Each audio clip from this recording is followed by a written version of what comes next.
ತಂದೆಗೆ ಏನಾಗಿತ್ತು? ಸರ್ ಅವ್ರಿಗೆ ಜೇನುಹುಳ ಕಚ್ಚಿದೆ, ಹೆಜ್ಜೆನುಹುಳ ಕಚ್ಚಿ ಅವರು ತೀರ್ಕೊಂಡಿದ್ದಾರೆ ಸರ್. ಎಲ್ಲಿ ಮೇಡಮ್ ಹೆಂಗಾಯ್ತು? ಸರ್ ಅದು PNT ಕ್ವಾರ್ಟರ್ಸಲ್ಲಿ ಗಾಡಿಯಿಂದ ಬರ್ತಾಯಿದ್ರು. ಆವಾಗ ಕೋತಿ ಏನೋ ಮರ ಅಲ್ಲಾಡಿಸ್ಬಿಟ್ಟಿದೆಯಂತೆ. ಹೆಜ್ಜೆನೆಲ್ಲ ಚದರ ಆಗಿ ಎಲ್ಲರಿಗೂ ಅಟ್ಯಾಕ್ ಮಾಡಿದೆ. ಅದರಲ್ಲಿ ಮೇಜರಾಗಿ ನಮ್ಮ ಫಾದರ್ಗೇ ಜಾಸ್ತಿ ಅಟ್ಯಾಕ್ ಮಾಡಿರೋದು. ಫೇಸ್ ಪೂರ್ತಿ ಚುಚ್ಚಿಬಿಟ್ಟಿದೆ, ಮುಳ್ಳು ಬಿಟ್ಬಿಟ್ಟಿದೆ. ಸೊ ಮನೆ ಹತ್ರ ಬರೋಷ್ಟೊತ್ತಿಗೆ, ಅಲ್ಲಿಂದ ಪ್ಲೇಸಿಂದ ಮನೆಗೆ ಬರೋಷ್ಟೊತ್ತಿಗೆ ಒಂದು 3-4 ಮಿನಿಟ್ಸ್ ಆಗುತ್ತೆ. ಮನೆ ಬಂದ ತಕ್ಷಣ ಅವರು ಸ್ಪಾಟಲ್ಲೇ ಕುಸಿದ್ಬಿಟ್ಟಿದ್ದಾರೆ ಸರ್. ಅಷ್ಟಾದರೂ ಕೂಡ ಅವ್ರು ಸೀದಾ ಮನೆಗೆ ಬರ್ತಾರೆ ಸೀದಾ ಮನೆಗೆ ಬಂದು. ಸರ್ ವಿಜಯ್ ಪ್ರಕಾಶ್ ಅಂತ, ಅವ್ರ ವಯಸ್ಸು ಬಂದು 65 ಸರ್.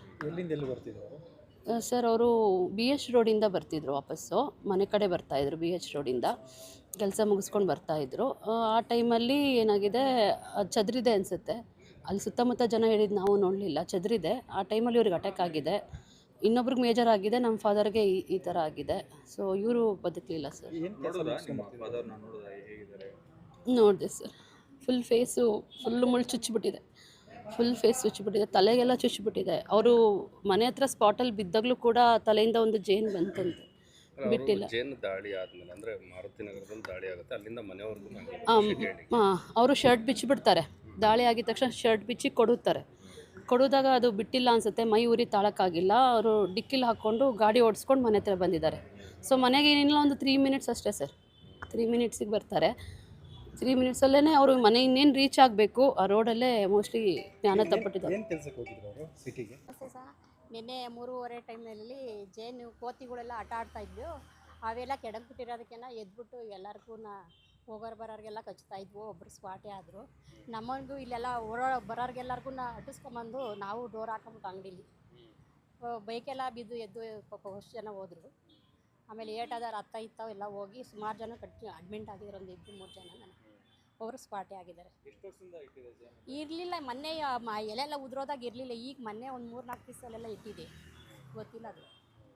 ಅದಕ್ಕೆ ಒಂಚೂರು ಅರಣ್ಯ ಇಲಾಖೆಗೆ ಒಂದು ಸರ್ಕಾರದವ್ರೇನೋ ಒಂದು ಪರಿಹಾರ ಇದು ಮಾಡಿ ತೆಗಿಸೋಂಗೆ ಏನಾರು ಅನುಕೂಲ ಮಾಡ್ಬೋದು ಎಲ್ಲರಿಗೂ. ಇಲ್ಲಿ ವ್ಯಾಪಾರ ಮಾಡೋಕ್ಕೂ ನಮ್ಗೆ ಕಷ್ಟ ಆಗುತ್ತೆ. ಯಾಕೆಂತಂದರೆ ನಾವು ಒಬ್ಬರೇ ಅಂತಲ್ಲ, 10 ಜನ ಎಲ್ಲರೂ ಹೋಗೋರು ಬರೋರು ಎಲ್ಲರೂ ವ್ಯಾಪಾರ ಮಾಡೋರಿದ್ದಾರೆ. ಓಡಾಡೋರಿಗೂ ಸಾರ್ವಜನಿಕರಿಗೂ ತೊಂದರೆ ಆಗ್ತಾಯಿತ್ತು. ನಿನ್ನೆ ಹೆಜ್ಜೆನ ದಾಳಿಯಿಂದ ನಮ್ಮ ಚಿಕ್ಕಪ್ಪ ಅವ್ರು ತೀರ್ಕೊಂಡಿದ್ದಾರೆ. ಒಂದು ಅವೇರ್ನೆಸ್ಗೋಸ್ಕರ ಈಗೆಲ್ಲೆಲ್ಲೋ ರೋಡಲ್ಲಿ ಕಟ್ಟಿರುತ್ತೆ, ಯಾರಿಗೆ ಏನಾಗುತ್ತೆ ಅಂತ ಗೊತ್ತಿಲ್ಲ. ಸೊ ಫಾರೆಸ್ಟ್ ಡಿಪಾರ್ಟ್ಮೆಂಟು ಅದು ರೆಸ್ಪೆಕ್ಟಿವ್ ಟೀಮ್ ಒಂದು ಆ್ಯಕ್ಷನ್ ತೊಗೊಂಡ್ರೆ ಒಳ್ಳೆಯದಾಗುತ್ತೆ. ಎಲ್ಲರಿಗೂ ಒಂದು ಜೀವ ಉಳಿಸೋ ಕಾರ್ಯ ಆಗುತ್ತೆ. ಒಬ್ರಿಗಾಗಿದೆ, ಇನ್ನೂ ಎಷ್ಟು ಜನಕ್ಕೆ ಆಗ್ತಿತ್ತೋ ಗೊತ್ತಿಲ್ಲ. ಅದೊಂದು ಆ್ಯಕ್ಷನ್ದು ಮೊದಲೇ ಪ್ರಿಕಾಷನ್ಸ್ ತೊಗೊಂಡ್ರೆ ಒಳ್ಳೆಯದು ಅಂತ ಕೇಳ್ಕೊತೀವಿ ಇಲಾಖೆಗಳಿಗೆ. ಸರ್ಕಾರಿ ಕಟ್ಟಡಗಳಲ್ಲಿ, ದೊಡ್ಡ ದೊಡ್ಡ ಬಿಲ್ಡಿಂಗ್ಗಳಲ್ಲಿ, ಸ್ಕೂಲ್ಸ್ಗಳಲ್ಲೂ ಇದೆ ಸರ್. ಸ್ಕೂಲ್ಗಳಲ್ಲಿ, ಮರಗಳಲ್ಲಿ, ನಗರ ಪ್ರದೇಶದಲ್ಲಿ ಈ ಥರ ಇದೆ. ಯಾರು ಕೂಡ ಅದ್ರ ಬಗ್ಗೆ ತಲೆ ಕೆಡಿಸ್ಕೊಳ್ತಾ ಇಲ್ಲ. ಸೊ ಇವತ್ತು ನಿಮ್ಮ ಚಿಕ್ಕಪ್ಪ ಅವ್ರಿಗೆ ಈ ಥರ ಆಗಿದೆ, ಏನು ಹೇಳ್ತೀರಾ ಸರ್ಕಾರಕ್ಕಾಯಿತು ಅಥವಾ ಸ್ಥಳೀಯ ಜಿಲ್ಲಾಡಳಿತ ಆಗಿರ್ಬೋದು, ಅರಣ್ಯ ಇಲಾಖೆ ಇರ್ಬೋದು, ಏನು ಹೇಳ್ತೀರಾ? ದಯವಿಟ್ಟು ಮೊದಲೇ ಅದು ದಾಳಿ ಮಾಡೋಕ್ಕಿಂತ ಮುಂಚೆ ಜೀವ ಉಳಿಸ್ದಂಗೆ ಆಗುತ್ತೆ. ಸ್ವಲ್ಪ ಬೇಗ ಇಂಟಿಮೇಷನ್ ಕೊಟ್ಟು ಅದು ಹೆಂಗೆ ತೆಗೆಸ್ಬೇಕು ಅನ್ನೋದನ್ನು ಗೌರ್ಮೆಂಟ್ ಅವ್ರು ನೋಡ್ಕೊಳ್ಳಿ ಅಂತ ನಾವು ಕೇಳ್ಕೊತೀವಿ ಸರ್.